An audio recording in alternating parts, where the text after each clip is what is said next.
Ya, kalau berbicara mengenai HUT Jakarta pada hari ini, kita juga akan membahas mengenai kursi nomor 1 di Jakarta. Ini juga sangat disorot oleh masyarakat ya. Saat ini juga partai politik sudah mulai mengusungkan beberapa nama, ada nama-nama yang kuat yang sudah dibahas. Kemudian mesin politiknya juga dibahas ya. Tapi juga ada yang membahas mengenai keterlibatan Presiden Joko Widodo dalam menentukan jagoannya. Betul sekali. Siapa kemudian jagoan yang akan diusung oleh Presiden Joko Widodo dalam pilkada ini, seberapa besar pengaruh keterlibatan tersebut di pilkada nantinya? Berikut informasinya.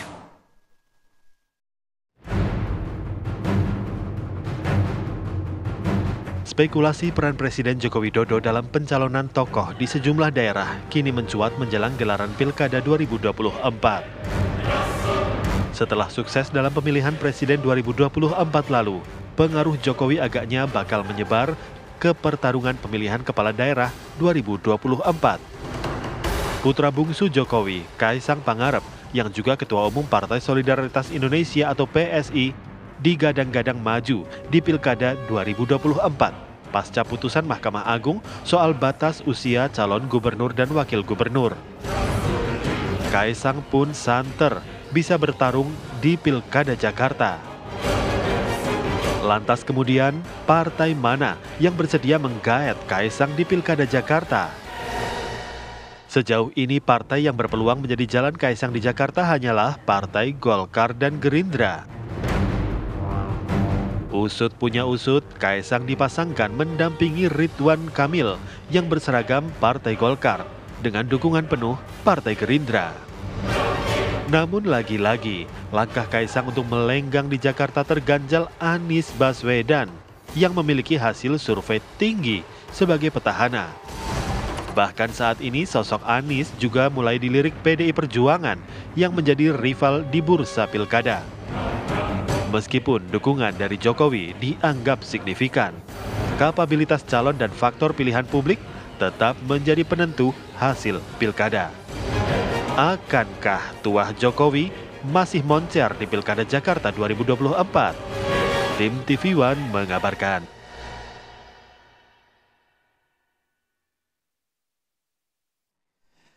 Ya, masuknya nama Kaisang Pangarep, Ketua Umum PSI dalam bursa Pilkada Jakarta ini menguatkan anggapan bahwa ada pengaruh lagi, ada cawe-cawe lagi dari Pak Presiden Joko Widodo dalam Pilkada Jakarta. Nah, ini termasuk akan nantinya kabarnya akan dipasangkan dengan Ridwan Kamil, kader dari Partai Golkar. Nah, untuk itu kita akan bahas mengenai seberapa jauh keterlibatan Pak Joko Widodo dalam kandidasi Pilkada Jakarta. Sudah bergabung bersama kami dan sejumlah narasumber yang sudah hadir di studio dan juga lewat sambungan Zoom. Di studio dulu kita akan sapa dulu Mas Dede Uki Prayudi selaku Wasekjen DPP PSI. Selamat pagi. Selamat pagi. Selamat pagi. Ya, ada juga bukan Wasekjen, Ketua DPP. Ketua DPP. Ya, coba diganti bawahnya nanti ya, Ketua DPP PSI. Oke. Lalu ada Bang Ridwan Hisyam selaku politikus Partai Golkar. Selamat pagi, Bang. Ya. Ada juga pengamat politik Mas Tri Andika, analis politik dari Universitas Bakri. Selamat pagi, Mas Andika. Selamat pagi, Mas Andika. Melalui sambungan Zoom kita sudah bergabung juga ada Bang Andreas Hugo Pereira, politikus PDIP. Selamat pagi, Bang Andreas. Bang Andreas, selamat pagi. Pagi semuanya. Baik, Bang Andreas mas selalu rajin menyapa lewat Zoom ya Bang ya. Nanti kita sebelum ke Bang Andreas saya ingin ke Golkar dulu nih. Ada Bang Ridwan Hisyam. Bang Ridwan, anggapan yang muncul sekarang ini adalah Pak Presiden Pak Presiden Joko Widodo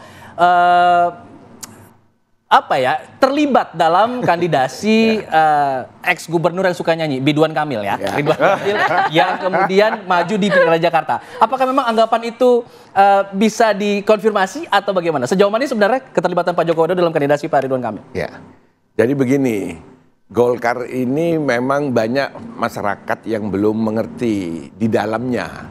Biasanya cuma lihat di luar. Nah, padahal di Partai Golkar itu memang ada semacam ruang-ruang. Nah, itu memang sudah menjadi tradisi di Golkar. Jadi ada satu kamar, ada setengah kamar, malah ada yang seperempat kamar gitu ya. Nah, kita memang Partai Golkar ini didirikan sejak Oktober 64, Sekber Golkar, terus berubah menjadi Golkar, sampai menjadi Partai Golkar, keterlibatan Presiden itu langsung. Jadi siapapun, jadi saya tidak setuju kalau dibilang Pak Jokowi cawe-cawe. Memang Pak Jokowi sebagai Presiden. Nah itu pada saat Bang Ical Ketua Umum, itu presidennya SBY. Itu jadi terlibat, ada petunjuk. Pengaruhnya apa? Pada saat saya maju di Pilgub Jawa Timur, maunya saya maju itu 2013 bersama Hovifah yang maju kedua kalinya. Saya datang ke Bang Ical di lantai 46 di sini. Nah, Bang, saya mau maju, saya bawa siapa? Ketua Umum PBNU loh, Kiai Hasyim Muzadi. Sudah ngobrol-ngobrol, setelah itu Bang Ical, Wan, saya butuh waktu 1 minggu. Dia bilang, kenapa Bang? Konsultasi gitu. Sama Presiden Pak SBY. Jadi hal yang wajar kalau misalnya ada hal biasa, memang itu menjadi tradisi tidak tertulis di Partai Golkar. Bang Ridwan, Nah, artinya sehingga Ridwan saya Kamil ini juga nama yang dilontarkan oleh Presiden juga? seminggu Presiden kemudian saya datang, Bang, gimana? Wan, kau jangan maju. Kamu masuk di DPR aja kembali, dia bilang gitu. Karena Pak SBY masih tetap mendukung Soekarwo Saiful yang periode kedua. Akhirnya menanglah Soekarwo Saiful. Hovifah kalah yang kedua kali. Kan Hovifah menang baru ketiga kali baru menang. Nah, itu proses. Jadi kalau di DKI ya sama saja. Semua di seluruh Indonesia. Jadi Ketua Umum DPP Partai Golkar bersama Ketua Dewan Pembina saat ini, Ketua Dewan Pembina Pak Ical kan, Ketua Umum Erlangga. Begitu di DPP sudah ada kesepakatan, maka dikonsultasikan. Bukan di Jakarta seluruhnya. Artinya Bang Ridwan bisa dikonfirmasi betul begitu, artinya nama Ridwan Kamil untuk bertarung di Pilkada Jakarta itu juga betul. ada runutan dari masukan dari Presiden Joko Widodo. Begini, kalau itu kita mengeluarkan 2 rekomendasi, bukan namanya surat tugas. Dikeluarkan sebelum pemilihan umum. Surat tugasnya itu kepada Ridwan Kamil dan ke siapa namanya? Sorry, kita punya 3 di sini. Malah 3 justru. Ridwan Kamil, terus Ketua Jakarta Mas Zaki, sama Erwin Aksa. 3. Nah, Ridwan Kamil diberikan Jakarta dan Jawa Barat. Nah, itu yang saya bilang 2 posisi. Ada 2 posisi, disuruh kerja. Jadi mereka dalam rangka memenangkan Partai Golkar di pemilu Februari 2024, ya tadi mereka. Nah, nanti setelah melalui evaluasi, survei dan macam-macam, siapa yang tertinggi, itulah yang akan dikeluarkan rekomendasi. Tapi sejauh ini petunjuknya untuk maju di Jakarta, apa di Jawa Barat dari Pak Presiden Joko Widodo? Oh, kalau itu saya tidak tahu. Saya tidak tahu karena itu konsultasi antara Ketua Dewan Pembina Bang Ical sama Pak Erlangga dengan Presiden langsung. Nah, untuk kemudian nama Ridwan Kamil ini sekarang mulai dikait-kaitkan dengan Kaisang Pangarep yang mulai muncul di bursa Pilkada DKI Jakarta. Apakah memang nama Kaisang ini juga atas pengaruh dari Pak Presiden Joko Widodo atau memang murni dari PSI sendiri atau bagaimana, Mas Oki? Ya, kalau dari PSI sendiri sih sebenarnya kami belum pernah merencanakan, boro-boro merencanakan membahas juga belum pernah.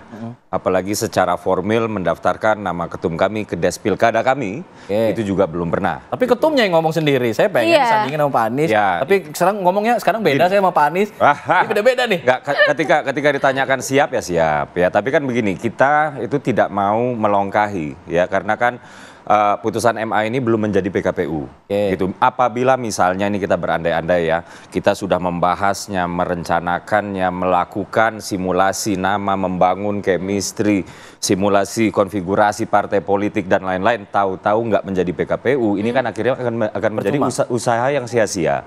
Gitu. Jadi hingga dengan saat ini Mas Kaisang itu masih fokus saja kerja sebagai ketua umum ya, yang sedang menjaring nama-nama potensial ya untuk pilkada di seluruh Indonesia. Gitu. Nah, itu yang pertama ya. Lalu yang kedua juga kami menghormati proses yang sedang berlangsung di PSI DKI Jakarta, yang dalam hal ini juga ya menjaring nama-nama. Nah, prosesnya tuh biasanya kayak begini. Jadi PSI di daerah tersebut ya, Dewan Perwakilan Wilayah kalau di DKI Jakarta konteksnya, itu kami tunggu dulu rekomnya.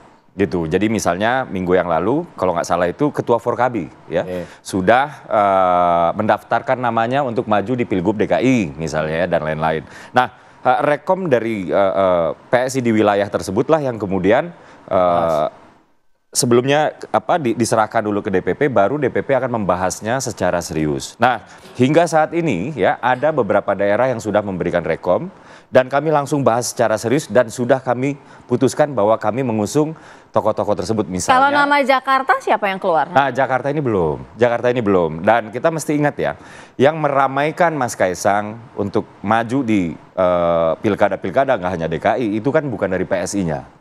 Gitu, misalnya pernah di Kota Bekasi. Nah, ini kan yang mendaftarkan nama Mas Kaisang ke PKB ini adalah relawan Prabowo Gibran, ya. Kemudian yang di DKI ini kalau nggak salah saya justru adalah partai politik, tapi ada dua nih. Yang pertama itu adalah PKB, ya, PKB DKI sewaktu mendeklarasikan pengusungannya kepada Pak Anies, ya. Kemudian Ketua PKB DKI Pak Hasbiala Ilyas menyebut nama Mas Kaisang itu 2 kali. Insya Allah Anies Kaisang menang. Kurang lebih narasinya begitu ya. Ada narasi itu, oke. Ya. Lalu yang kedua juga partai politik yang lain selain PKB adalah Pak Zulhas ini yang saya lihat. Ya, Pak Zulhas juga sudah memention nama Kaisang. Terus terang kami merasa terhormat. Ya, bagi kami ini adalah sebuah bentuk pengakuan bahwa DKI Jakarta atau daerah lain itu membutuhkan potensi anak-anak muda seperti Mas Kaisang. Tapi dari PSI sendiri belum selesai. Iya, belum selesai, masih akan terus dirampungkan gitu ya, masih akan diperhitungkan lagi ya. Tapi paling tidak nama Kaisang ini muncul di dua pihak gitu ya, pasangan sebagai Anies juga Ridwan Kamil. Nah, kita akan membahas juga nanti usai jeda, kami segera kembali.